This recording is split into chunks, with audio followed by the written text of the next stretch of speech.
Dandim 0301 dan Ketua Persid Kartika Chandra Kirana Cabang 50 Kodim 0301 Pekanbaru dikukuhkan menjadi bapak dan bunda asuh anak stunting di wilayah Kodim 0301 Pekanbaru.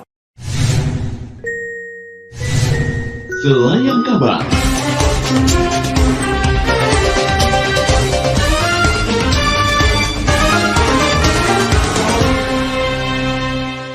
Hadir dalam kegiatan ini Kepala Perwakilan BKKBN Riau, PJ Wali Kota Pekanbaru yang diwakili Kadis PUPR, dan Dim 0301 Pekanbaru, Kolonel Infantri Nur Rahman Zain, Ketua Persid Kartika Chandra Kirana Cabang 50, Nyonya Lala Nur Rahman Zain, Kapolresta Pekanbaru Kombes Pol Priyabudi, Kadis PR Selanut Rusmin Nurjadin, Kadis Dalduk, dan KB Kota Pekanbaru. Perwira jajaran Kodim, Babin Kamtipmas, dan Babinsa, serta tamu undangan lainnya. Dalam kata sambutannya, Kepala Perwakilan BKKBN Provinsi Riau, Magdalena Wati Mulia, mengucapkan selamat kepada Dandim dan istri yang telah dikukuhkan sebagai bapak dan bunda asuh anak stunting wilayah Kodim 0301 Pekanbaru. Magdalena juga mengatakan pemerintah pusat memberikan perhatian kepada pembangunan manusia yang merupakan amanah konstitusi yang digariskan dalam Undang-Undang Dasar 1945 dengan memberikan kepada setiap individu untuk hidup lahir dan batin dalam keadaan sehat. Asuh dan bunda asuh tentu ini akan menjadi role model dan efek domino diharapkan nanti juga pemangku kepentingan lainnya berperan serta dalam pengentasan atau pencegahan penambahan percepatan penurunan stunting ini melalui program Bapak Asuh ini. Karena ini kan kita harapkan 6 bulan ini memberikan bantuan kepada keluarga yang berisiko stunting ini melalui pemberian makanan bergizi. Kita harapkan. Sementara itu, menurut Dandim 0301 Pekanbaru, Kolonel Infantri Nur Rahman Zain mengatakan program yang diprakarsai oleh Kepala Staf Angkatan Darat, Jenderal TNI Dr. Dudung Abdurrahman SEMM telah dilaksanakan dari tingkat pusat hingga tingkat kabupaten di seluruh Indonesia sebagai upaya percepatan penurunan stunting. Kita melangkah ini, strategi apa yang kita laksanakan? Seperti sambutan saya tadi, jangan banyak teori, jangan banyak bicara.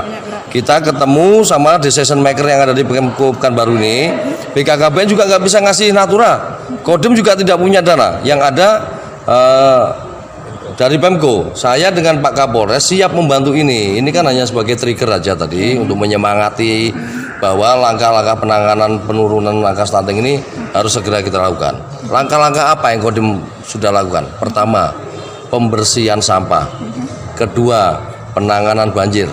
Ketiga, pendampingan bahan pangan bersama Babin Kamtipmas kalau ini menahan pangan ini kan. Yang keempat, pendampingan tentang peternakan. Nah, setelah kita pangannya ini misalkan sayur mayur semua udah panen, kemarin masuklah langkah berikutnya. Babinsa masuk dapur. Nah, keren nggak? Nah, keren kan? Nah, Babinsa masuk dapur. Jadi kita nggak perlu lagi ngeluarin duit. Memang negara nggak ngasih duit ke saya. Nah, akhirnya setelah itu kita sumbangkan ke warga-warga yang memang kurang mampu. Karena kebetulan memang yang anak-anaknya stunting ini rata-rata di bawah kemampuannya di bawah standar lah gitu kan. Nah, kalaupun ada yang mampu tapi anaknya stunting karena memang kurang open aja bapak ibunya terhadap anaknya. Ya. Nah, saya berharap dengan saya jadi bapak asuh dan istri saya sebagai bunda asuh, semuanya warga Pekanbaru yang mampu juga mau jadi bapak dan bunda asuh yang tidak harus nobatkan gitu ya. Kita semua juga harus nanti biar CSR perusahaan apa yang kira-kira apa nanti dari Pembukaan Pekanbaru akan mengumpulkan itu dan kami bergerak sudah ada bahan-bahan makanan yang akan kita berikan. Kepala Dinas PUPR Kota Pekanbaru, Indra Pomina Sution, yang mewakili PJ Wali Kota Pekanbaru, berharap dengan pengukuhan ini dapat menjadi awal yang baik untuk terus menjalankan visi dan misi serta menjalin persaudaraan dan kebersamaan sehingga pengentasan dan pengurangan angka stunting di Kota Pekanbaru bisa mencapai zero. Jadi di seluruh kota ya, jadi kalau stunting ini seluruh kota memang ada program yang hampir menyentuh ya dengan program stunting ini, misalnya program Kotaku ya. Kotaku ya, jadi Kotaku ini ada 7 kecamatan kota kumuh, kawasan kumuh di Kota Pekanbaru, seperti misalnya Rumbai, kemudian ada di 50, kemudian ada di tengah kota juga ada di Senapelan ya. Ada beberapa kelurahan yang masih dikategorikan kawasan kumuh.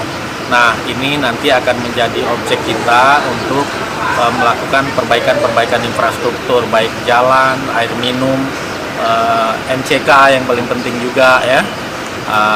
Kita sudah melakukan intervensi-intervensi itu untuk mengurangi angka stunting di Kota Pekanbaru ini. Termasuk juga pembangunan IPAL ya, IPAL dan air bersih. Jadi kita dapat proyek nasional di Kota Pekanbaru ini, yaitu pembangunan IPAL skala kota.